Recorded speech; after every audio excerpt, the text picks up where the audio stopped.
Okay, welcome back. Last week and the week before we were showing you how we remove things from the middle in order to create width and depth. I've got 4 more little techniques for you today, and that'll be 12 total. If you can't widen something, or if you can't clear the middle out with one of these 12, there's other shows on the network you might want to check out.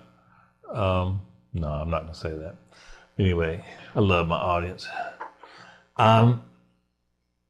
The guitar we were working with last week, this one right here, it's a mono guitar. Okay, now what I've done is I've duplicated it. So this is the same guitar. Right? Okay, let's get them equal level.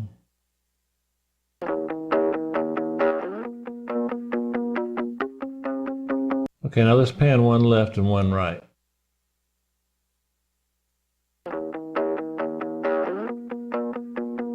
Dave, it sounds the same. All right, hold on. Check this out. Okay.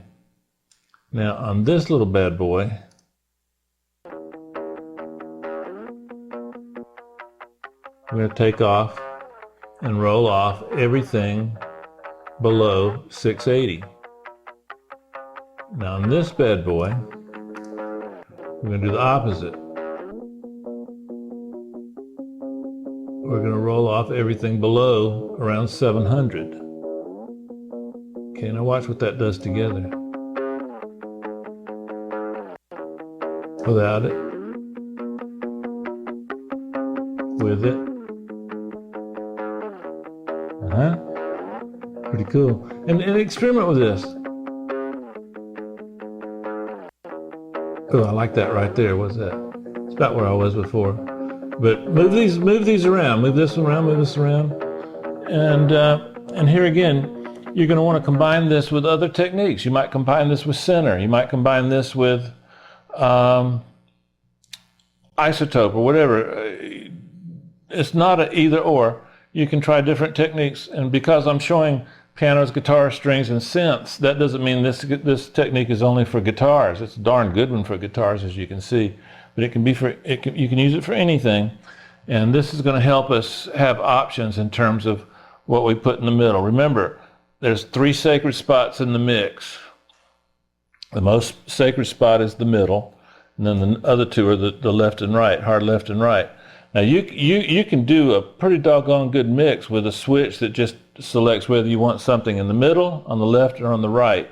The area in between is a little hard to hear, but if you use some of these techniques that we're showing you now, they can also be used to pan. It's not just to clear out the middle, but the Haas effect can be used to place stuff microscopically, incrementally. And I painted myself in a corner with that sentence, but anyway, you guys are smarter than I am. You can figure that out. Okay, so now we're going to go to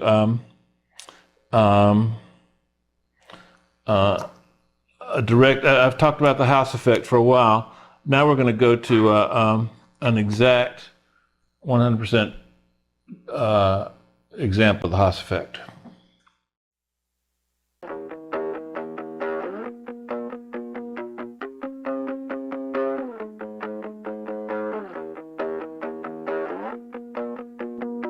Okay, here's our two mono versions of the same guitar.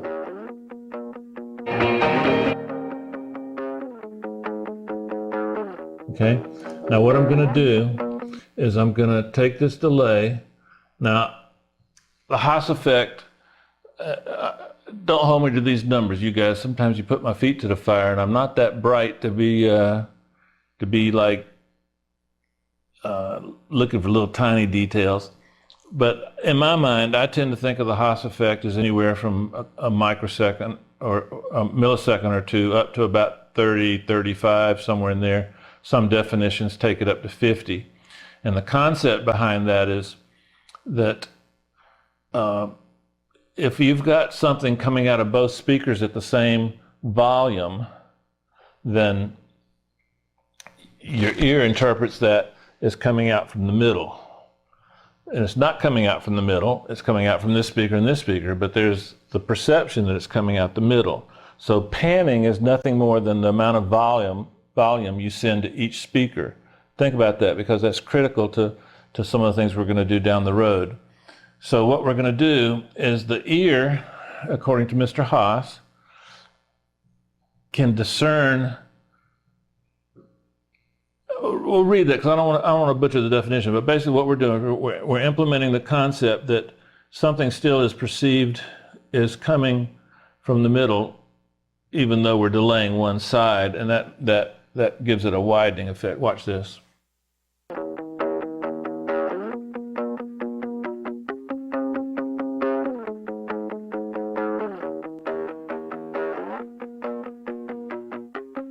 Did you hear that? Without it? With it? Now let's make it less.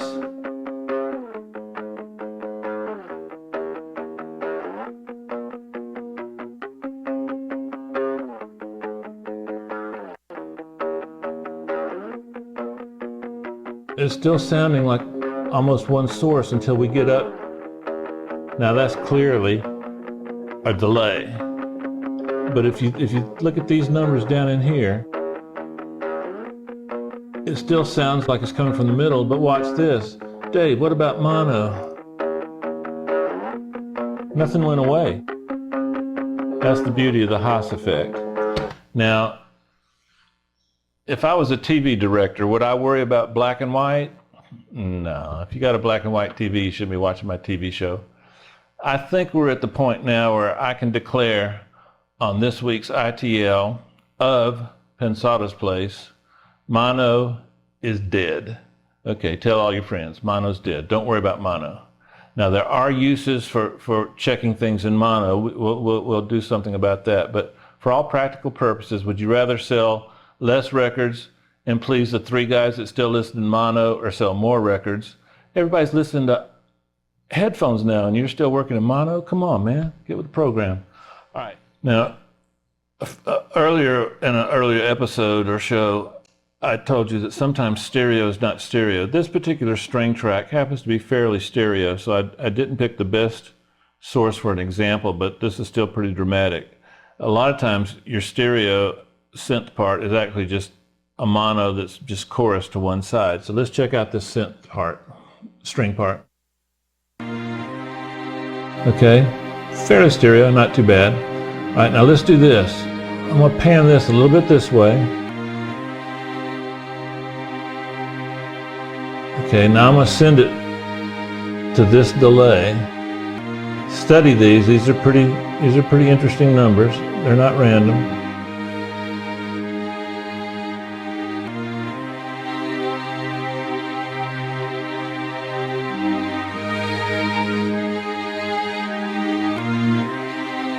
Okay. Now we've really got a nice clear out in the middle, and we're more stereo than before. Go back and check the before, and then come back and check this. You know what? I can do it for you real quick here. Are you ready?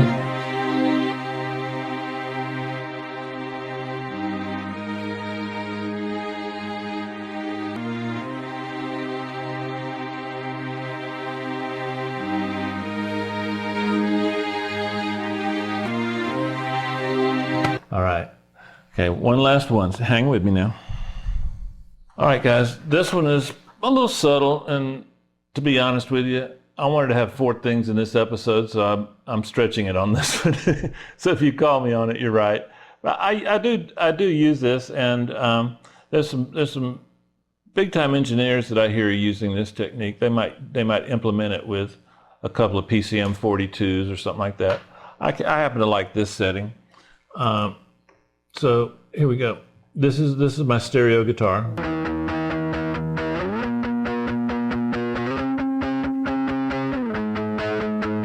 Okay.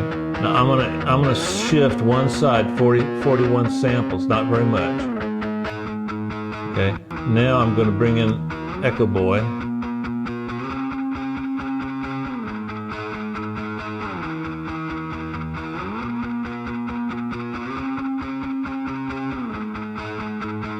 Turn this up a little bit, guys.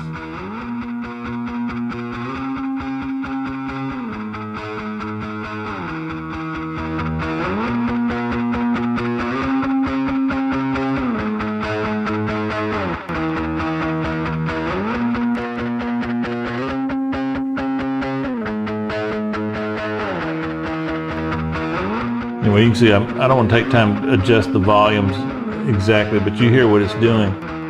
41 samples you might use. Now this will give you some mono compatibility issues because it's very tight. So those of you that understand that there's 41,000 samples happening per second, 41 samples, you can do the math, send it to me in an email and tell me how much time it is. It's pretty short. But check this setting out, a 32nd note, a 16th note, our beats, 120 beats per minute. And there you go. All right, guys, thanks for hanging with me. I had a lot of fun explaining this stuff to you, sharing it with you. And then in coming weeks, we're going to start using these techniques to help expand our mixes and widen our mixes and allow us to create that perception that you can kind of reach in the mix and pick out things, because now we've got techniques to clear out the middle, but at the same time expand the sides. Thanks.